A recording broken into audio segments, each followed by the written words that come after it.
To give us more insight on these new developments, we are joined by Dr. Angelique Coetzee, the President of the South African Medical Association. Good evening, Dr. Coetzee, and thank you for joining us. Good evening, and a good evening to all your viewers out there. Thank you. I'm smiling today. Why, Doctor? We've got the vaccines are here. Fantastic. And we'll start with the rollout tomorrow. Great stuff. Now, on that, Doctor, there has been some rapid developments in the past week with concerns around the AstraZeneca-Oxford vaccine and now the arrival of the Johnson & Johnson vaccine. You've already said you're happy, but can you give us a detailed rundown of what has been happening? Okay, so remember South Africa were under a lot of pressure December to order some vaccines. AstraZeneca as well as Johnson & Johnson did trials in South Africa. At that stage, the AstraZeneca trial information was not yet available and peer-reviewed, but they were willing to sell us vaccines, and the government bought the vaccines. So after we have ordered the vaccines and they arrived in the country, two things happened. One was the expiry date that seems to be for April, and we were under the impression that it would be 6 months before the vaccine would expire. So that was the one problem that we picked up. The second one is just about 3 or 4 days after it arrived. The study that was done at Wits University on the trial, on the AstraZeneca trial, became available, and that study showed that unfortunately during that time the people tested were mostly around about 31 years of age, and it was not tested against the second variant that we saw during our second wave. And therefore we thought that it's only 22% effective, and it's not going to help to vaccinate, especially in phase 1 that South Africa determined would be for the healthcare workers, people working in hospitals, clinics and surgeries. We need a vaccine that can actually protect them against severe disease. The studies was, as I said, not really done there. It's not to say that the AstraZeneca will not work, but for us running against time, simultaneously, Johnson & Johnson results were made available, and they are effective, and the test has been done on our variant that we saw during December, and it proved to be 85% effective against severe disease, meaning that we can, if we vaccinate our especially frontline healthcare workers, we've got a good chance of keeping them out of hospital, thereby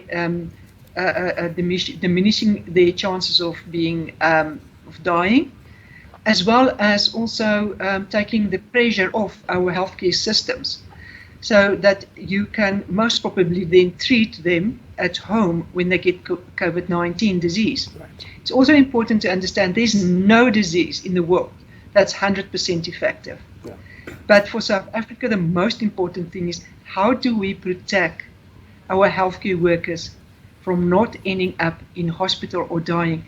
We lost about 600 plus doctors and nurses between the first and second wave. We cannot afford to lose any more. Right. Now, Doc, the efficacy of the AstraZeneca-Oxford vaccine in combating the South African variant, as you've mentioned, has been called into question. Now, do you think this will negatively impact the fight against COVID by African nations? I don't think so. The African nations higher up in the north of the continent who doesn't have our variant, they would safely be able to give it to their people. The problem is our neighboring countries surrounding South Africa. This variant that we saw in December is unfortunately also in those countries. So if you want to use AstraZeneca, you just need to understand that there might be a risk that it's not going to, at the current state, with the data to our availability, that it might not maybe be that effective against the 501Y variant 2V2. So, and you need to understand who do you want to give it then to. but it might be a bit of a problem if you want to give it to frontline healthcare workers, if you know there is one that would be more effective against that variant. Right. The Johnson & Johnson vaccine will soon be rolled out to healthcare workers and frontline workers starting tomorrow, as you've said. Now, how does it compare to other vaccines? So the rollout plan would be to start at the centers that did the trial for Johnson & Johnson. So that's the one thing. The second thing is each vial of the Johnson & Johnson's got 2 dosages, and you don't need a second dosage. Once if you have been vaccinated with one jab, as we call it, you don't need a second one. AstraZeneca, the studies was done on 2 injections.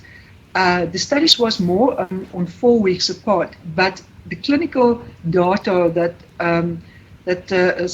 surfaced after since then showed that it can up to be 3 months. But that's, as I said, that's 2 vaccinations. And the other problem is it's 10 dosages per vial. So you need to be careful that you use that vial within 6 hours, and that you don't spill a lot of the content. The same with the Johnson & Johnson. You also need to make sure that there's only 2 vaccines or 2 dosages per vial, that you don't spill it. But again, the rollout will be the same as it was for AstraZeneca. Right. Now, Doc, can you give us a snapshot of the COVID situation in South Africa, even as the rollout of the vaccines starts tomorrow? So currently, our numbers are very much down. So we're grateful for that, but that's not to say that we are out of the woods yet. I don't think any country in the world is out of the woods. So starting tomorrow, it will be 2/3 of the vaccine is allocated to the public sector doctors and healthcare workers, and the other 1/3 is to the private sector. So what will then happen during the week from 10 to 8 o'clock at night? It will be open 7 days a week for those people in the coal face in the public sector, meaning, the people at casualty, people working with COVID-19 cases in ICU, nurses, doctors, people in labs, they have identified them.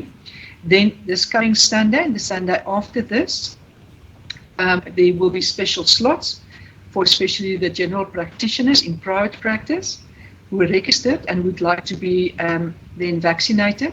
So they will then be vaccinated during those days on the Sundays to help them and make it easier, as a lot of them can't leave the surgeries during the week.